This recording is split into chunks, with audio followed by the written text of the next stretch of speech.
For this documentary, I interviewed a number of interesting people. First up is Judy Mandel, who is involved with the New Trier Democrats and the League of Women Voters.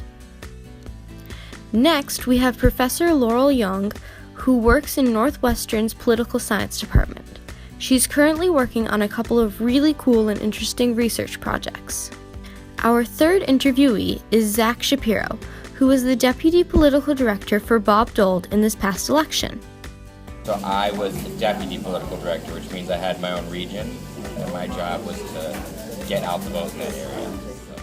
The final interviewee is Claire Rogerson, who is the Research Director at the Progressive Turnout Project, which is a new grassroots PAC that started because we thought that campaigns weren't investing enough in voter turnout. I also did a few interviews with New Trier students because there's no better authority on young people than young people.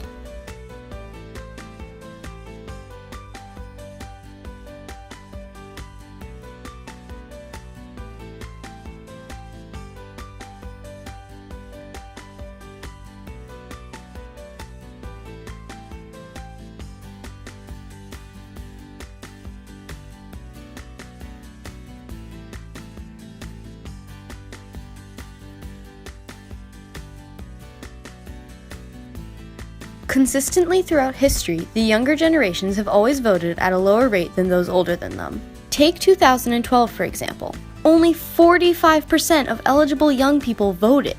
This is even more astounding when it is realized that today's younger generation, the millennials, have about as many eligible voters as the baby boomer generation.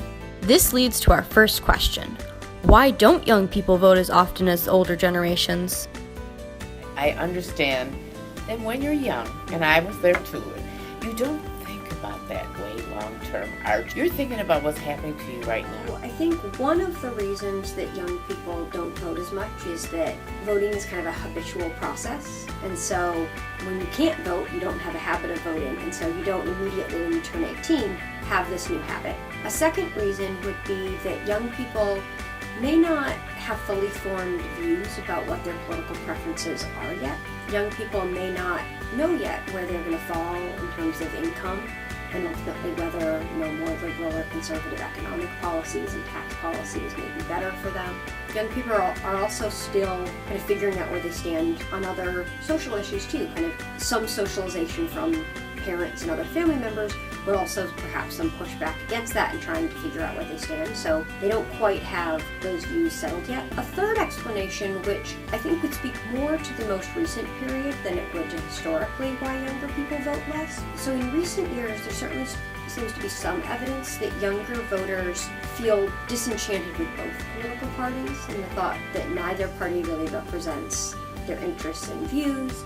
It's a bit of a catch-22, I think, because one of the reasons that government may not be particularly responsive to the concerns of young people is because young people don't vote. They're not well organized and they don't vote, whereas you could take as a counterexample senior citizens. So senior citizens are organized through the AARP and other organizations that lobby Congress on behalf of the interests of senior citizens. Senior citizens also vote at very high rates, and so members of Congress are quite responsive to their interests. Younger voters don't represent the same sort of voting bloc that seniors do, and so politicians may not have the incentive to respond to them. On the flip side, though, younger voters may not feel inclined to vote when they don't feel like there's much going on that influences them. Older people are interested in more of a range of issues. The younger people, the question, what are you interested in politically? What is your issue of choice? I rarely could get a strong answer out of. People like me who are more moderate tend not to be as passionate, tend to stay out of the political sphere. Often they're doing other things in their life, and so they're not a big voting bloc, or it's just harder to get them enthusiastic. They're more transient, so it's tough to register them and follow up with them and be communicating with them effectively because they're moving around a lot. And then I think there's another maybe bigger, more ideological reason, which is that young people feel less connected to institutions. So young people don't vote at the same rate as other generations for a variety of different reasons, including being focused on other things and feeling disenchanted with the political process. Knowing all of this, how can young voter turnout be increased? So part of it certainly has to do with the mobilization that comes from campaigns. So to the extent that the campaigns try to do more to mobilize young voters, that would certainly be one route. I guess another would be informational in terms of both explaining to young people what's at stake by not voting and kind of why they should vote regardless of which candidate they vote for, but also more information about how the candidates and policies connect to kind of likely political outcomes in a way that maybe they could see the relevance of different candidates for their lives or for the broader economy as a whole. You got to pay attention, even if you just pay attention and listen and talk to your friends and say, you know, that guy, he would be good, or she would be good in Congress or as president or as a state rep or as my local, even in the local school boards. And it's really about like building a relationship with the person and kind of enforcing their commitment to do this thing. I actually went to New Trier a few times to speak. I went to Mr. Yang, who's an econ teacher there. I went to all of his classes for a day and just spoke to them about my experience, tried to talk to them about politics, see what they're interested in. Basically fairly engaged in the presidential. Personal canvassing, which is when you go and knock on someone's door and then have a conversation with them, has been shown to increase turnout by around 6%. My other favorite example of things people do like this is people send this mail called social pressure mail. And it'll boost turnout 8%, really a lot. And what it is you just send people their own voting history. And you say, this is just a reminder about your civic participation. We wanted to help you keep track of it. Voting's really important. We're going to send you an updated list after the election. I set up a meet and greet too with young families. So their parents were, I guess they were in their early 30s, most of them. They all look really young kids. So now we know why young people don't vote, and we have some ideas about how to boost turnout. But why should anyone care? What is the importance of young people being involved in politics?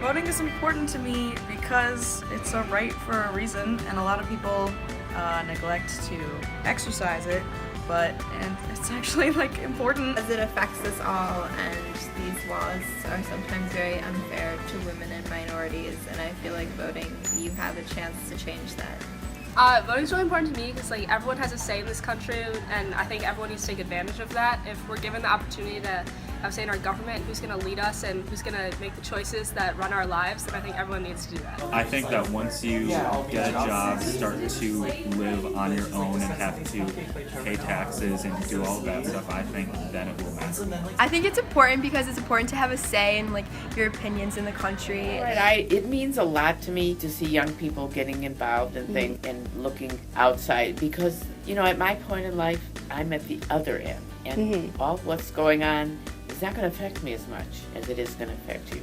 And so you guys have got to take the ball and run with it.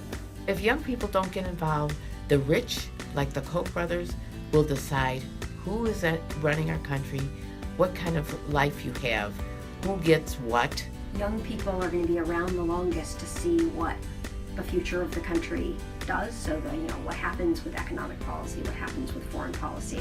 That there's a lot of time for young people to be impacted by those decisions. It's really like a young person's world in some ways. In the words of President Barack Obama, although it's true that you have to be 18 to vote, that doesn't mean you can't get involved and work to address issues that matter to you. America's progress depends on you and your generation's ideas and willingness to dream big.